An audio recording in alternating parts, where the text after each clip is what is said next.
Sa ngalan ng Ama, ng Anak, at ng Espiritu Santo. Amen. Sumainyo ang Panginoon. At sumaiyo rin. Upang maging marapat tayong gumanap sa banal na pagdiriwang, aminin natin ang ating mga kasalanan.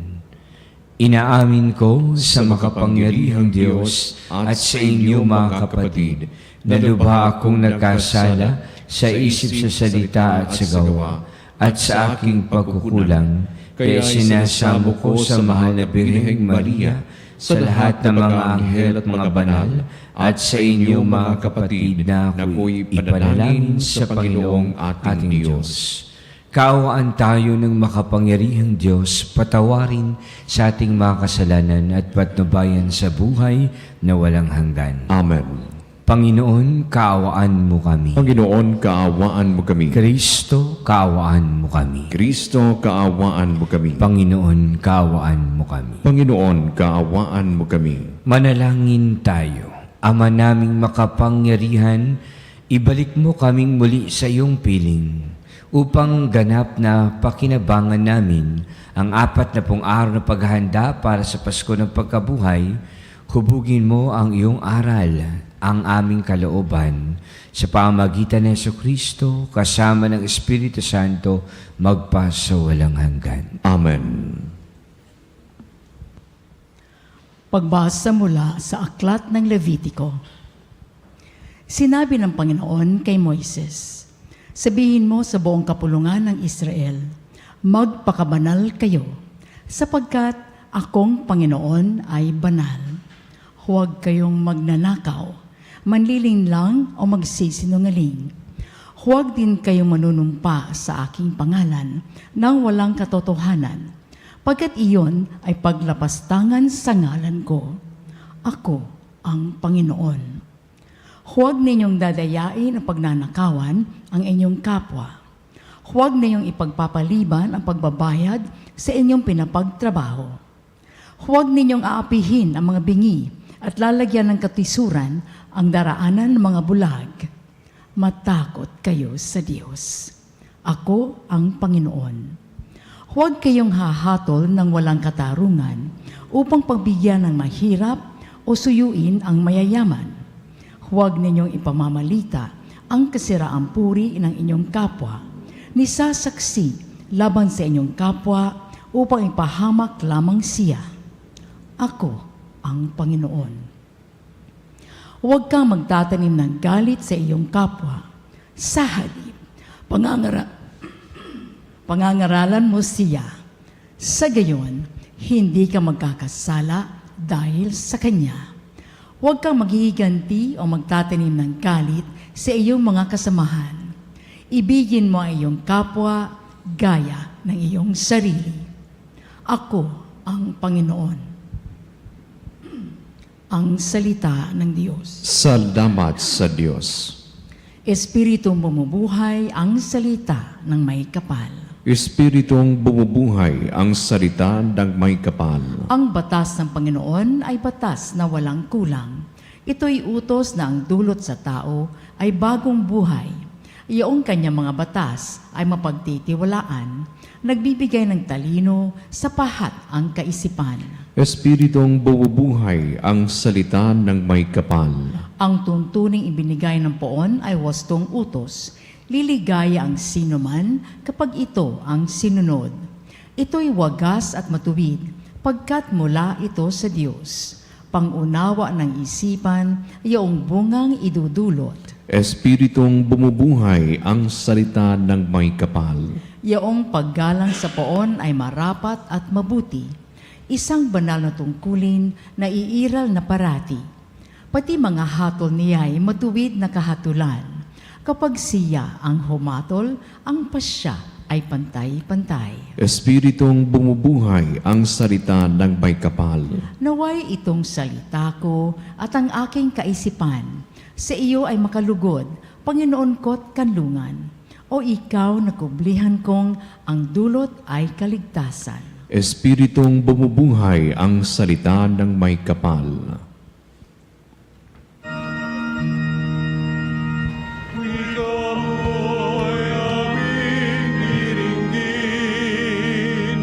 Wika mo'y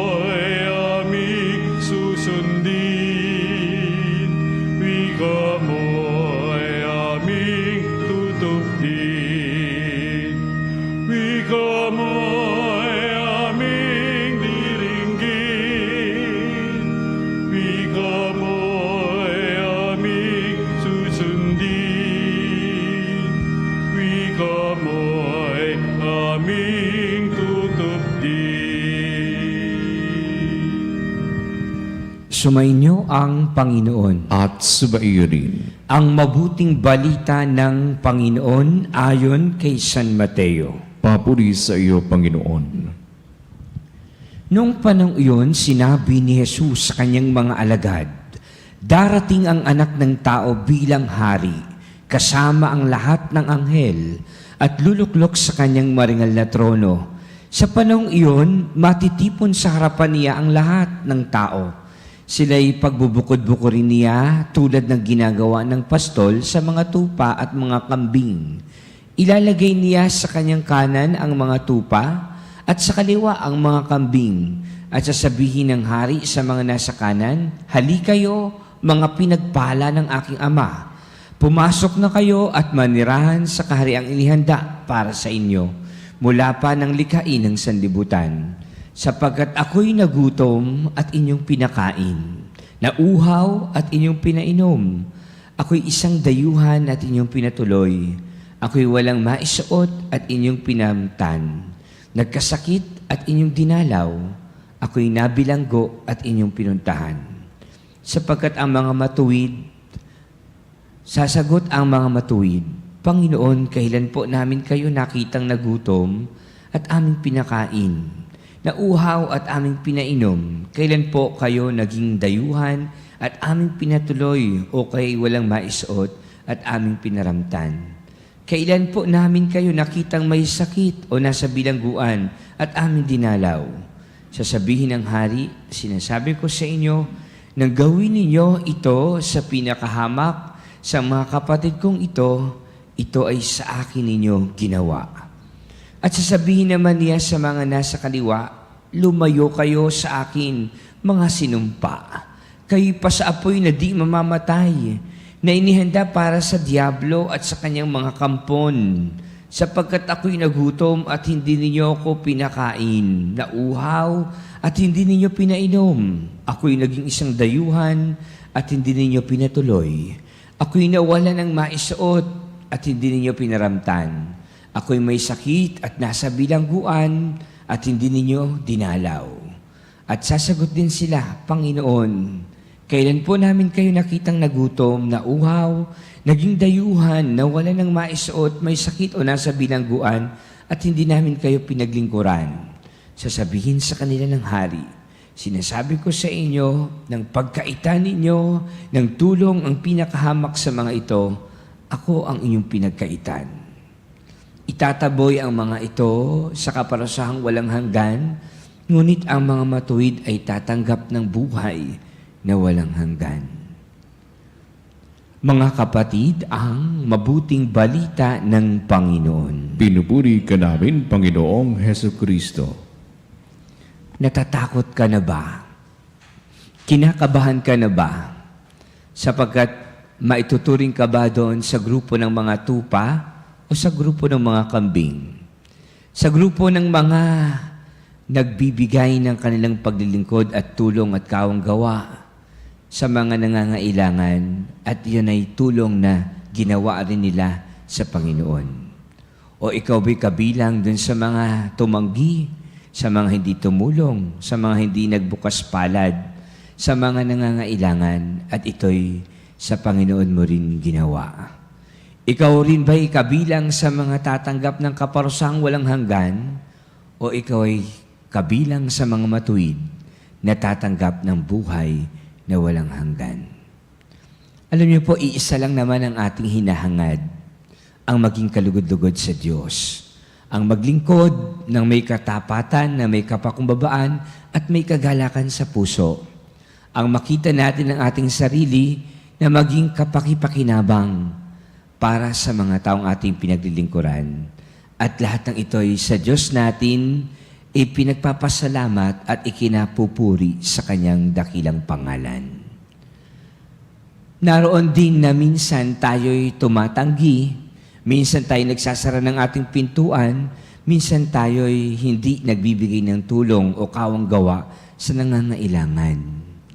Pero ito yung tamang pagkakataon upang tingnan nating mabuti, suriin nating mabuti ang ating sarili, kung bakit ito'y nabibigyan natin ng ng panahon o ng halaga sa ating buhay. Bagamat ito pala'y labag sa kalooban ng Diyos. At ang dapat pala nating piliin lagi at lagi nating gawin ay ang makapaglingkod at makapagbigay ng ating sarili sa ating kapwa. Tunay nga na sa oras at sa araw-araw na ginagawa natin, hindi naman tayo laging susundan ng Panginoon na tuhulihin. Ops, meron kang hindi nagawa. Ops, meron kang hindi natulungan. Ops, meron kang nagawa ng kasamaan sa iyong kapwa. Hindi ka naman laging pagsasabihan ng Panginoon kung ano yung mabuti, kung ano yung tama, at kung ano yung mali, at kung ano yung masama. Pero nasa sa atin na yon. Sa puso natin, sa kalooban natin, sa sarili natin, maging maalam tayo kung ano ang ating ginagawa. Di ba minsan mayroong mga taong gusto mong itama, pero hindi mo maitama. Sapagkat pag tinignan mo yung sarili mo, mayroon ka rin mga pagkakamali at pagkakasala na nagawa. Minsan sasabihin mo, sana lang yung makadiskubre, siya na lang yung makaunawa, siya na lang yung makakita ng kanyang mga pagkakamali na nagawa. Minsan meron din mga tao na ayaw na siya itinatama, ayaw na siya pinagsasabihan, ayaw na ipinamumuka sa kanya yung kanyang pagkakamali. Parang we cannot we cannot find time na in a nice way maiparating natin sa Kanya yung ganoong pagtatama at pagkakamali sa Kanyang nagawa. Kaya sa sama-sama nating pagdiriwang na banal na misa, sa mga nakikinig sa atin sa Radio Veritas, sa mga nakatutok sa atin ngayon sa online, social media, sana nga ay tingnan nating mabuti. Huwag na nating hintayin na mayroon pang magtama sa atin o mayroon pang magsabi sa atin na tayo rin ay masasaktan. Pero sana nga maging aware tayo sa ating sarili kung mayroon mang dapat tayong ituwid at itama sa ating pamumuhay. Panginoon, salamat po sa umagang ito, sa pagsisimula ng panibagong araw, sa unang linggo ngayong panahon ng Kwaresma. Patuloy na araw-araw lagi naming tingnan kung ano yung mga aming mga pagkakamali at pagkukulang. Hindi nawa kami masaktan, hindi nawa kami mahirapan at mapagod upang lahat ng ito'y bigyan namin ng pagpapahalaga at pagmamahal. Sapagkat ito'y ginagawa namin upang higit sa lahat ay makapagpuri sa iyong pangalan at maging kasangkapan ng iyong pagpapahayag, ng iyong kadakilaan at maging karapat-dapat sa iyong kaharian. Amen.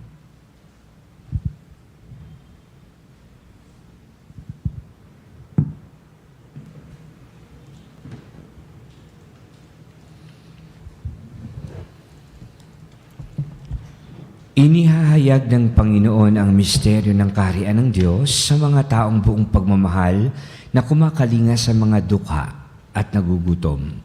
Idalangin natin ang kaharian ng Diyos ay may maging tunay sa ating buhay. Panginoon, loobin mong mahalin at paglingkuran ka namin sa aming kapwa. Panginoon, loobin mong mahalin at paglingkuran ka namin sa aming kapwa. Ang simbahan, naway maging isang tahanan para sa mga naliligaw ng landas, ulila, mahihina at bigo. Manalangin tayo sa Panginoon. Panginoon, loobin mong mahalin at paglingkuran ka namin sa aming kapwa. Ang mga mayayamang bansa, naway taimtim na magsagawa ng mga hakbang upang makatulong sa pag-unlad ng mga hihirap na bansa. Manalangin tayo sa Panginoon. Panginoon, loobin mong mahalin at paglingkuran ka namin sa aming kapwa. Ang mga napariwara at mga itinakwil ng lipunan, naway maakit sa kaharian ng Diyos sa pamamagitan ng ating pagkakawang gawa. Manalangin tayo sa Panginoon. Panginoon, loobin mong mahalin at paglingkuran ka namin sa aming kapwa. Sa ating mga tahanan, lugar ng hanap buhay, at sa pamayan ng ating kinabibilangan, naway maipalaganap natin ang paghahari ng Diyos. Manalangin tayo sa Panginoon. Panginoon, loobin mong mahalin at paglingkuran ka namin sa aming kapwa. Ang mga yumao, naway makapasok sa kahariang inihanda para sa kanila. Manalangin tayo sa Panginoon. Panginoon, doobin mong mahalin at paglingkuran ka namin sa aming kapwa. Ama, nababatid namin ang iyong walang hanggang pag-ibig para sa lahat ng tao. Kaya may pagtitiwalang inilalapit namin sa iyo ang aming mga kahilingan sa ngalan ni Jesucristong aming Panginoon. Amen. Kunin at tanggapin ang alay na ito, mga biyayang nagmula sa pagpapala mo. Tanda ng bawat puso, pagkat inibig mo, ngayon nananalig, nagmamahal sa'yo. Tinapay na nagmula sa butil ng trigo, pagkaing nagbibigay ng buhay mo. At alak na nagmula sa isang tangkay ng ubas, inuming nagbibigay lakas. Kunin at tanggapin ang alay na ito, mga biyayang nagmula sa pagpapala mo. Tanda ng bawat puso, pagkat inibig mo, ngayon nananalig, nagmamahal sa'yo. Manalangin kayo mga kapatid upang ang paghahain natin ay kalugdan ng Diyos amang makapangyarihan. Tanggapin nawa ng Panginoon itong paghahain sa iyong mga kamay sa kapurihan niya at karangalan sa ating kapakinabangan at sa buong sambayanan niyang banal. Ama naming lumikha, maging kalugod-lugod nawa sa iyo ang aming paghahain upang sa iyong pagtataguyod ay pabanalin nito ang aming pamumuhay at ipagkamit nito ang iyong awa at kapatawaran. Sa pamamagitan ni Jesucristo kasama ng Espiritu Santo magpa sa walang hanggan. Amen. Sumainyo ang Panginoon. At sumaiyo rin. Itaas sa Diyos ang iyong puso at diwa. Itinaas na namin sa Panginoon. Pasalamatan natin ang Panginoong ating Diyos. Marapat na siya ay pasalamatan. Ama naming makapangyarihan, tunay ng marapat na ikaw ay aming pasalamatan sa pamamagitan ni Jesucristo na aming Panginoon. Sa pagbabaka sakali mong kami bubuti, isinugo mo si Jesucristo upang pangunahan kami.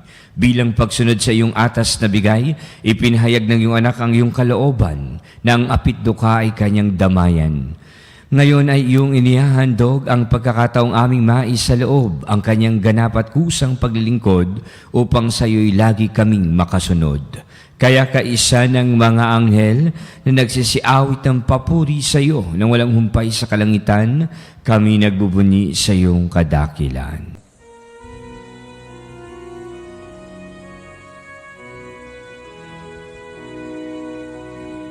Santo, Santo, Santo, Panginoong Diyos ng mga hukbo, napupuno ang langit at lupa ng kadakilan mo. Hosana, Hosana sa kaitaasan, pinagpalang na paririto sa ngalan ng Panginoon. Hosana, Hosana sa kaitaasan.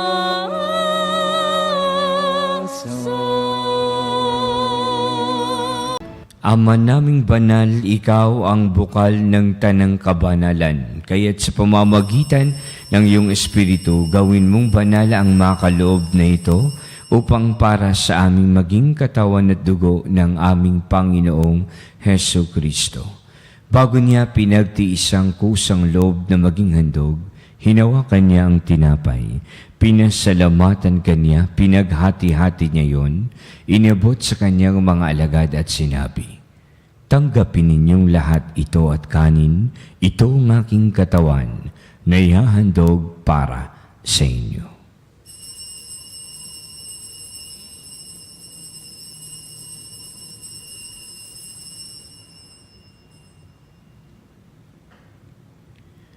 Gayon din naman nang matapos ang hapunan, hinawakan niya ang kalis. Muli kanyang pinasalamatan. Inabot niya ang kalis sa kanyang mga alagad at sinabi, "Tanggapin ninyong lahat ito at inumin. Ito ang kalis ng aking dugo ng bago at walang hanggang tipan. Ang aking dugo na ibubuhos para sa inyo at para sa lahat sa ikapagpapatawad ng mga kasalanan. Gawin ninyo ito sa pag-alaala sa akin."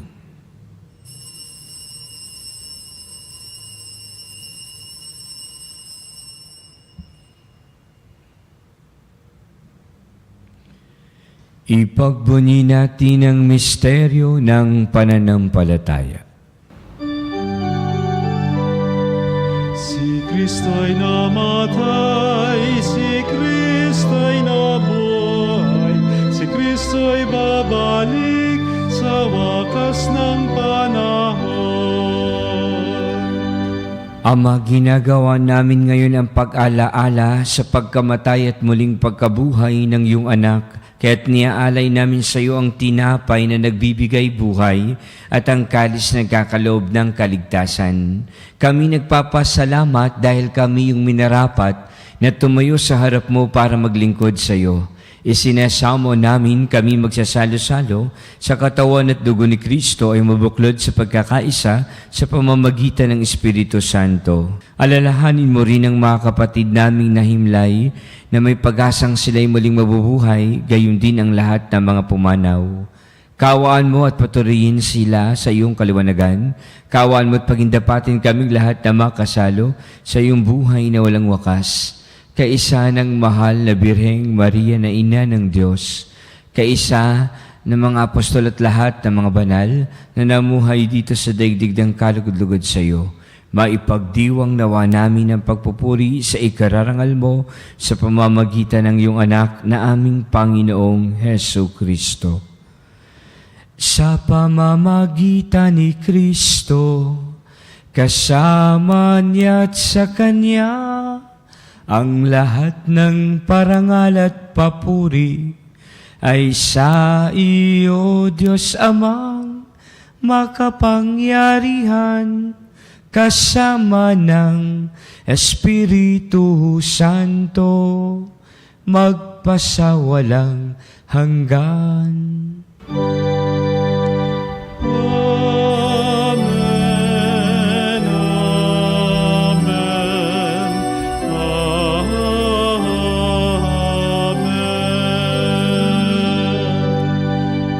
Sa tagubilin ng mga nakagagaling na utos at turo ni Jesus na Panginoon natin na Diyos, ipahayag natin ng lakas loob.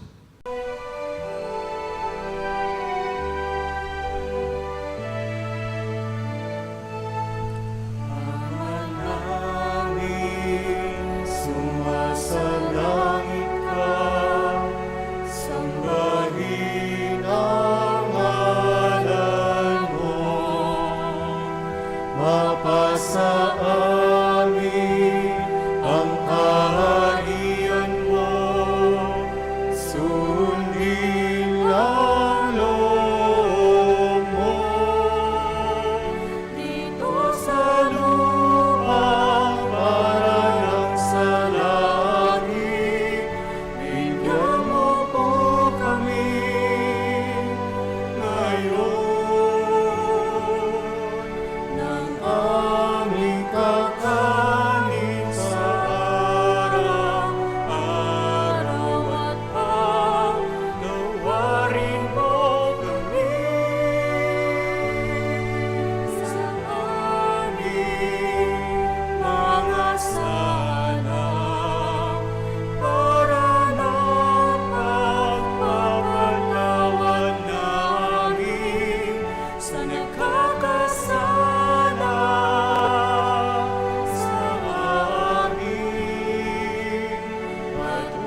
Hinihiling namin kami iadya sa lahat ng masama, pagkalooban ng kapayapaan na araw-araw, iligtas sa kasalanan, ilayo sa lahat ng kapahamakan, samantalang aming pinananabikan ang dakilang araw ng pagpapahayag ng tagapagligtas naming sa Jesucristo. Sapagkat iyo ang kaharian at ang kapangyarihan at ang kapurihan magpakailanman. Amen. Panginoong Jesucristo, sinabi mo sa iyong mga alagad, kapayapaan ang iniiwan ko sa inyo, ang aking kapayapaan ang ibinibigay ko sa inyo. Tunghayan mo ang aming pananampalataya at huwag ang aming pagkakasala. Pagkalooban mo kami ng kapayapaan at pagkakaisa ayon sa iyong kalooban, kasama ng Espiritu Santo magpa sa walang hanggan. Amen. Ang kapayapaan ng Panginoon naway laging sumainyo. At sumaiyo rin. Magbigayan kayo ng kapayapaan sa isa't isa. Kapayapaan po sa ating lahat, mga kapanalig. Kordero ng Diyos na nag-aalis ng mga kasalanan ng sanlibutan, maawa ka sa amin. Kordero ng Diyos na nag-aalis ng mga kasalanan ng sanlibutan, maawa ka sa amin. Kordero ng Diyos na nag-aalis ng mga kasalanan ng sanlibutan, ipagkaloob sa amin ang kapayapaan. Narito si Kristo, ang Kordero ng Diyos na nag-aalis ng mga kasalanan ng sanlibutan. Mapapalad tayong lahat na inanayahan sa kanyang banal na piging. Panginoon, hindi ako karapat-dapat na magpatuloy sa iyo, ngunit sa isang salita mo lamang ay gagaling na ako.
Manalangin tayo, Ama naming mapagmahal, sa aming pagsasalo ngayon sa iyong banal na piging, naway makapakinabang ang buong pagkatao namin, upang ang iyong kaligtasang dulot ay aming kamtin, at ang kagalingang kaloob mo ay ganap na tamasahin.